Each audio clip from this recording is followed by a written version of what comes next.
regarding the state of education in the country. Just so you know, yesterday, a section of first-year students reported to various universities, especially here in at the University of Nairobi, where students started reporting yesterday. And of course, this comes amid the confusion that has been there for a while regarding the new funding model.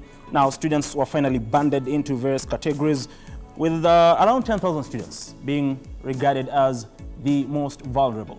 Only 10,000 out of the 113,000 students that were classified into various bands. Now, there are concerns that thousands of others could have been left out of that particular categorization, but more specifically those who are vulnerable, because there are students who are saying they are really, really needy, but they have not been classified as vulnerable and therefore will not get what the government says is 95% scholarship. And of course, the remaining 5% will be paid for by their families. That is under the family contributions, and that is for families that do, have around or earn around 5,995 shillings per month. Now, joining me this particular morning, like I said, to talk about matters education and whatever is happening, because there's not only confusion in the higher learning, but also in primary education and secondary education, where the NAT and KUPPET, in a show of unity, declaring that they will be kickstarting their strike from the 26th of August, 2024. Now, joining me this particular morning is Mr. Wilson Susion, the former Secretary General of the Kenya National Union of Teachers. A very good morning to you, sir. Good morning. Happy to have you this morning. Yeah, happy to have you too, and good morning, viewers, wherever you are. Thank you very much. Joining me as well is Mheshimiwa Honorable Peter Orero, the MP for Kibra. Of course, Mr. Orero, or rather Honorable Orero, sits in the National Assembly Education Committee. A very good morning to you, sir. Good morning to you, and thank you for inviting me here. And good morning to the viewers also. Thank you very much. Of course, later on, like I said, we'll be joined by Mr. Zach Kinuthia, who is the former Chief Administrative Secretary in the Education Docket. That was, of course, under the former President Uhuru Kenyatta administration. Now, I want us to begin by looking at whatever is happening in the local dailies before we jump straight into the conversation. And I'd really want us to begin with the People Daily. And just to start with you, Mr. Honorable Orero, rather, because you belong to the ODM party, and they say Azimio turns to a Tower of Babel. There's been infighting within the Azimio coalition, and yesterday we saw the chairperson, the newly appointed chairperson of the ODM party, that is Homa Bay Governor, Honorable Gladys Wanga, saying that, ODM is Azimio and Azimio is ODM, and they will not allow, they will not be bullied, rather, by the other coalition partners. That is after Wiper leader Kalonzo Musyoka and Jubilee SG, the, of course, faction allied to former President Uhuru Kenyatta, that is Jeremiah Kioni, and the likes, of course, with Eugene Wamalwa of DAPK, saying that, it's time ODM vacates or leaves the coalition. What do you make of all these developments? And what is your position, even as a member of parliament under ODM in the National Assembly? Thank you. One is that normally the tenets and what holds political parties is that one, they are built on ideologies, but most importantly, the political parties are formed to acquire power. Sometimes acquisition of power will allow you to make coalitions with some partners, not necessarily equal partners, but those partners can be used as a vehicle to ultimately acquire power. So we had pre-election pacts with different political parties during the last general election.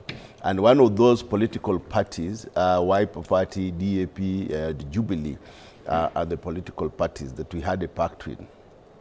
And looking at the political pact that we had as Azimio, Azimio had only one candidate, that is Raila Amolo Odinga, who contested. All the other parties in the pact were allowed to field their own candidates in the coalition. And ultimately, the ODM as a party had the largest number of those elected within parliament. It is quite naive and it is political immaturity, to say the least, that a coalition party, a party that only had about 1 or 2, 5 members of parliament, would come out furiously and with guns blazing to say that they want to kick out a party which has the highest number of members within the parliament. I think they are vomiting what they want to chew. It is too much for them to chew. But I want to say, as an ODM party, we have not structurally joined Kenya Kwanza government. And there is no confusion about it. I think the head of Azimio La Umoja, that is Raila Amolo Odinga, has categorically said in many events that we have not officially or structurally joined the Kenya Kwanza. And therefore, we are still carrying out our work as an opposition. Okay. So, finish up. No problem. Oh, so we are saying that as ODM, the way it was put by our newly appointed chairman, Gladys Wanga, is that we are an opposition. We are as ODM, not opposition really, but we are saying that we are the leader of minority within a parliament. Fair enough. Yes.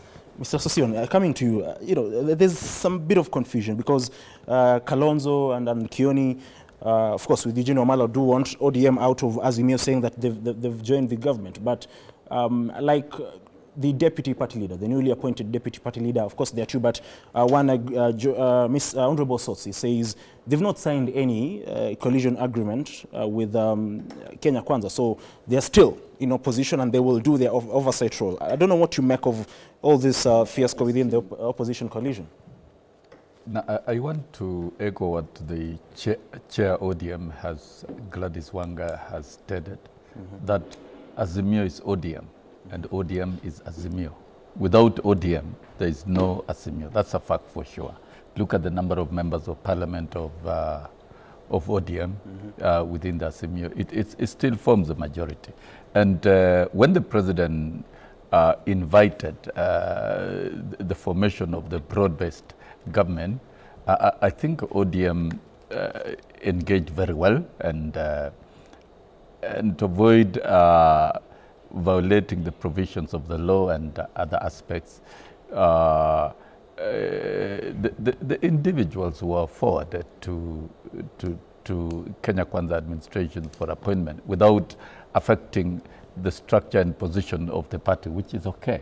And in a civilized democracy like Kenya, where we are evolving so fast and doing things differently in a manner that is harmonious and that is good for the country, then you know, of course, the key leaders of ODM are now serving in the cabinet for the good of Kenya. That is public knowledge. And the president has said that there is no signed coalition agreement between Kenya Kwanza administration and ODM. ODM remains independent party and to pursue its cause wherever it's placed and within the armpit of Azimio.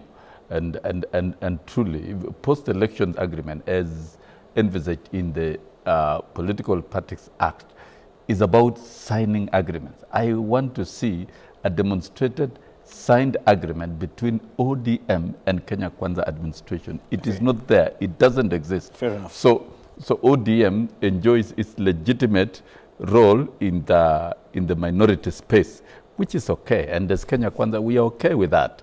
Let them do what they're doing there. But they've donated to Kenya Kwanza 5 individuals who have been appointed to the cabinet. And the president, if he continues forming a broad-based government, he will still accommodate other Kenyans. Fair enough. If today, if indeed Wiper were to donate and to engage the president, they would still be accommodated within government. So we must differentiate what the president is doing to form a government and to have individuals who can help him run government and operations of political parties in parliament. Those are different things. Fair enough. So the minority party in parliament remains the Azimio coalition, and the majority remains Kenya Kwanza administration. And the political parties affiliated to both sides are clear. So we should do business and avoid unnecessary bickering. Fair enough.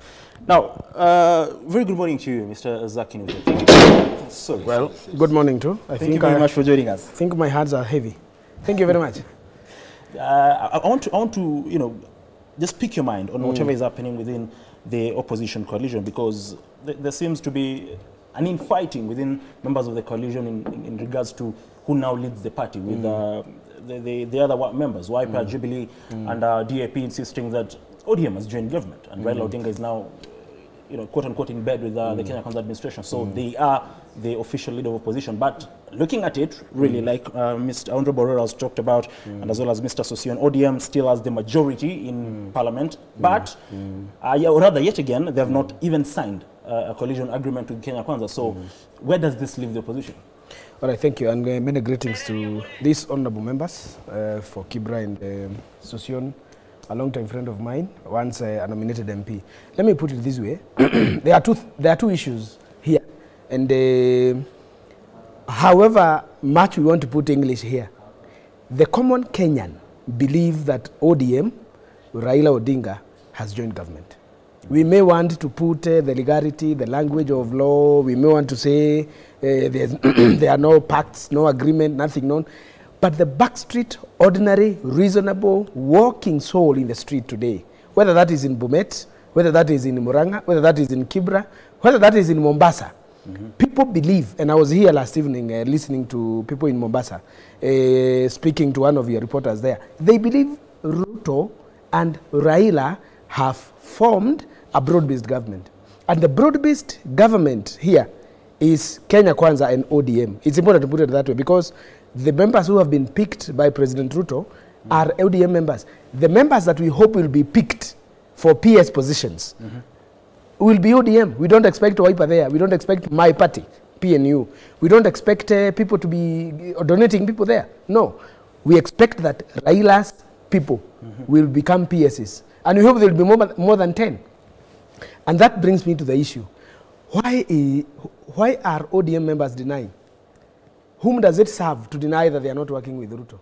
What advantage accrue by denying Ruto? I think I have never supported Ruto for anything. But the only thing I'm supporting him now is that ODM support him because they have decided to work with him. I think it is wrong for ODM members or for ODM fraternity to continue denying out there that they are not working with Ruto. Yet, Ruto is not denying ODM members. He is not denying that he is working with Raila. He is not denying that he is working with the parliament.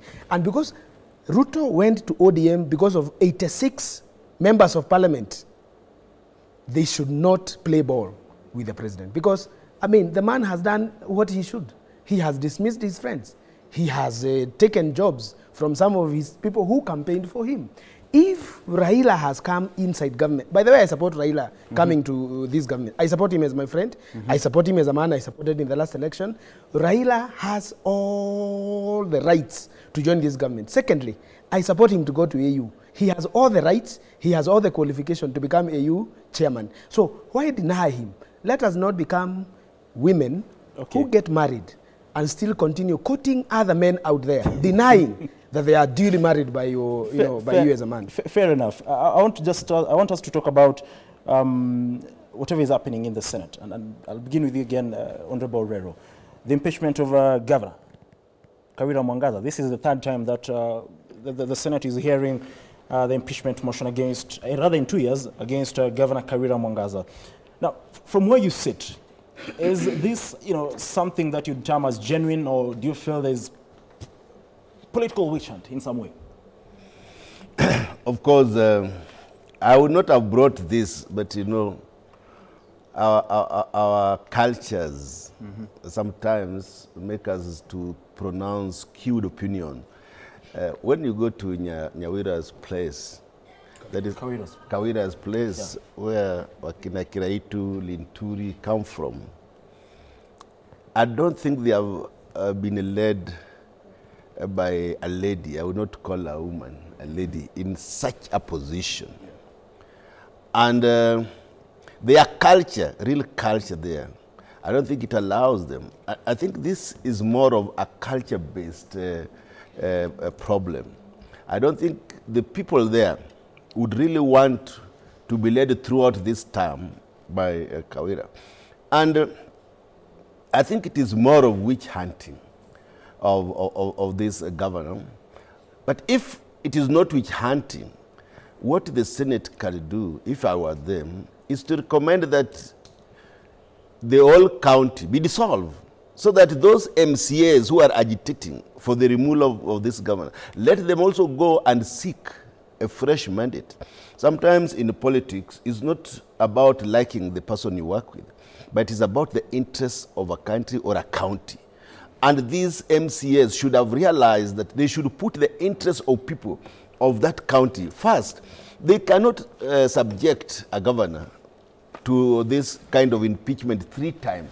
And I think in future, we need to look at the mandate of the MCAs and how the impeachment process should be carried out. Because if it is only left within the hands of the MCAs alone, sometimes they sometimes cross the bounds of genuine maturity. They cross the red line. And I think this is one of the cases. I have never heard where a governor can be impeached 3 times. With all the sincerity, if I were the Senate, I would request that the whole county be dissolved, all of them go and seek fresh mandate, because now the people are not being given the services that constitutionally they are supposed to be given. So I think that is my position. Okay. And we, as Kenyans, we need to move away from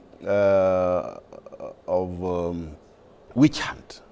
We need to work as a country. We need to work, MCAs must work with governors to meet the promises that they made to the people that now they govern. No. And I think this is not the best way to sort out matters. Always with the Senate, impeachment 3 times within 2 years. We have not even taken it 2 years.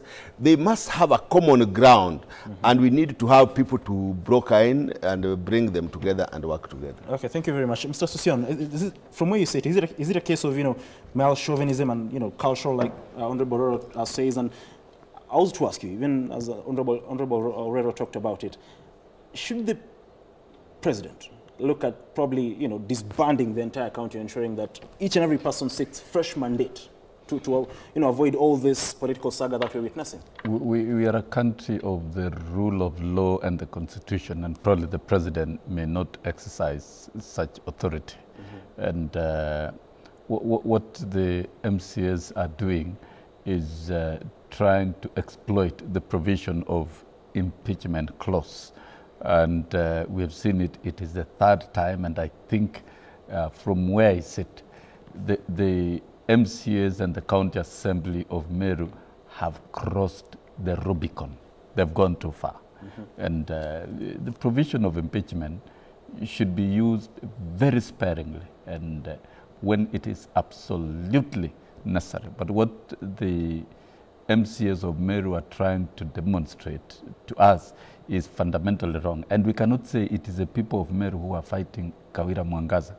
Kawira Mwangaza finished with the electorate at the ballot.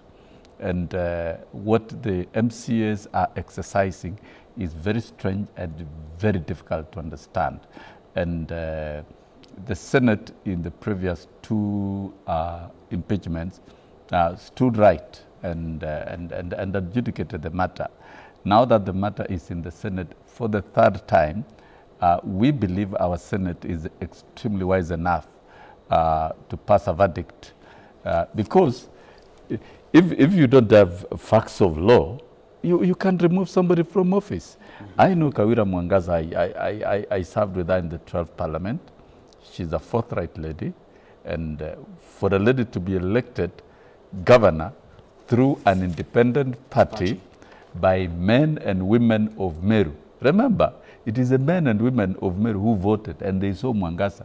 They listened to her asking for votes, and they gave her a mandate for 5 years.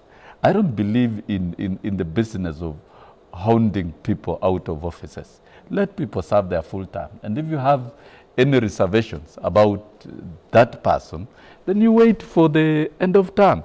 Then you can send that person home. I think what is happening in Meru is not only an embarrassment to Meru, it is an embarrassment to the country. It is unsightly before the altar of democratic practices, particularly when you're talking about gender equality and equity. We are seeing women governors are doing very well, and with time you will see more Kenyans electing women governors to their offices. What is the biggest crime that Kawira Mwangaza has committed?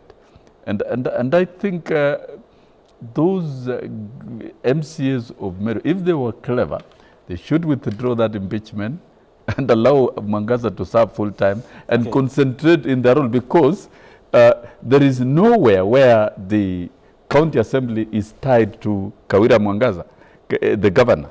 The governor executes a mandate as a governor, and the MCAs will use the assembly to check the governor. If they failed to check the governor, they cannot hurry to use a clause that is way out of this world and hurt the services to the people. Okay, fair enough. Mr. Zach Kinofia, even as you respond to that, Governor Kawira Mwangaza in the past has said that all this is happening because she has declined to, of course, give in to the demands of the MCAs, and she says this entire saga is political. Now, we all know politicians will always seek re-election, but 2 years, 3 impeachment motions against Governor Kawira Mwangaza, 2 years are gone. What has she done for the county? If this circus will continue, because the MCAs said last year when the Senate absolved her of any blame, they said they will impeach her again and again, even if it means impeaching her 7 times. Will the governor really get enough time to work for this, for the great people of Meru County? And if not, how do we solve this impasse? Thank you, brother. Let me let me put it this way: that the Senate proceedings currently in the House are legal proceedings, and the Senate at this time act as a high court. And therefore, in the interest of the doctrine of sub judice, I will not discuss this impeachment. But I will allude to the former impeachments and the political implications thereof. First of all, we have learned through present and active history that those people who campaign so eloquently using populist propaganda, like President Ruto and Kawira Mwangaza, do not necessarily take that energy to the office for delivery. And we have also seen people who come to the office through hawla balo, people who come to the office through messianic, messianic encounters are not necessarily able to deliver and do anything in office. Why? Because their delusion that they are greater than their counterparts, their delusion that they are more godly than the rest, or that they were elected by people regardless of whether the systems wanted them. Like Kawira was elected regardless of whether UDA party wanted her, regardless of whether Jubilee wanted her. She was elected and passed through the middle of the 2 right hands, Jubilee's Kiraitu Murugi and UDA's Mithika Rinturi. So when these people come to the office, there is no tangible energy of performance. Actually, I dare say, they don't know how to deliver, because coming to the office is one thing, but making the office come to you is another. Let me put it this way, my brother, to you, that one of the things that you see happening in all the counties is that MCAs are accused of excesses. MCAs have demands. And sometimes, as a governor who wanted to follow the rule of law, as a governor who wanted to follow the laws of ethics, you are not able to give to such demands. Because for you to keep MCAs with yourself as a governor, different governors have done different things. One, there's a governor who has given them 20 million shillings every year. It is against the law. Because the work of the MCA is to legislate, is to oversight, and to make county laws relevant to their people. So this matter of Mwangaza impeachment maybe deserve the knowledge and the wisdom of elders. Perhaps, as the court said in Meru, this matter is no longer legal. This matter is no longer about politics. People who are losing in the end are the voters of Meru. From Igembe all the way to Imenti, people are losing for a simple reason.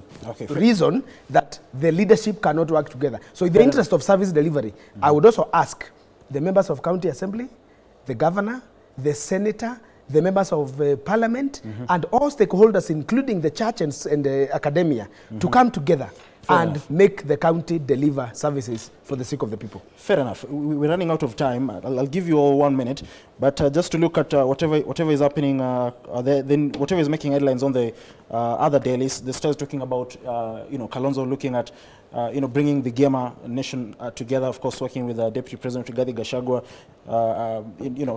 Looking ahead at 2027. The Daily Nation talks about Raila snubbing Uhuru talks. They said there was to be an Azimio meeting yesterday at 4 p.m. to, of course, deliberate on the political happenings. But just briefly, kindly, because we're running out of time, 30 seconds each. I want to know what all of you make, starting with you, Mr. Sosion, over whatever is happening surrounding, Jimmy Wanjigi, and he was arrested yesterday. What do you make of all that circus? 30 seconds, kindly. I'm yet to understand what is happening and why the police is acting with respect to he was arrested yesterday, the of course. matter of Jimmy Wanjigi.